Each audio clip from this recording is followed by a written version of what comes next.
Ebintu bino nabiteeka ku madala nga woobiraba kulaga n'obeera oli wafunda osobola olimirawo ebintu ebyenjawulo byonna byonna ne bigendawo mu kafo akafunda. Wano oyina obutungulu, wano oyina letasi, wano oyina ki, buli kimu nga wekiri. Ono rosemary. Rosemary abasinga amajaani ge mugalaba kati yono bamukolamu amajaani bamukaza ne bamutwala amajaani bagapaakinga bulungi nnyo.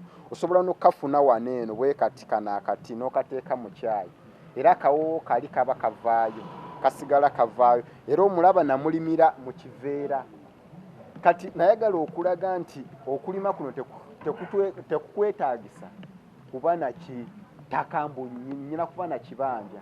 Nkulaga ne mu kaveera ku n'ekidomola kyekyo ky'osuula ky'oguza owa scrap osobola okukirimiramu nze nga wengire era ojja biraba wali eri nyinawo ebiri mu bidomola ebiveera binene babitunda gyebiri n'obeera tosobodde gula bino.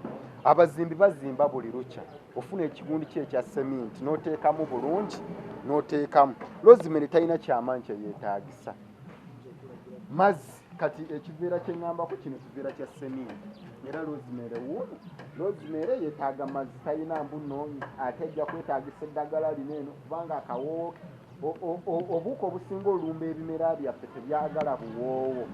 Kati rosemary tosuubirawo kawuka konna kasobola mulumba. Nima ebintu bingi nga woolaba kati ono rosemary. Ninawo obutungulu bwa makoola, ninawo bibino letasi, ono beetroot abasinga bagamba mbu basinga bamumanyira ku musaayi naye era juice bamukolamu juice azaamu omusaayi.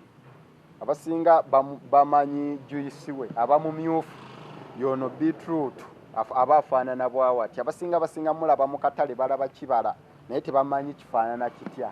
So yono era abakyala be basinga nnyo omwettanira abakyala abajjaniro nga bagamba batugambye tunywe bizaamu omusaayi abakyala ab'embuto naye nga si ba mbuto bokka be balina okumunywa. Nange nze era nkigirako wali eri ne tukikamula n'enkinywa. Kati awo yono ono bamuyita beetroot ono bamuyita letasi.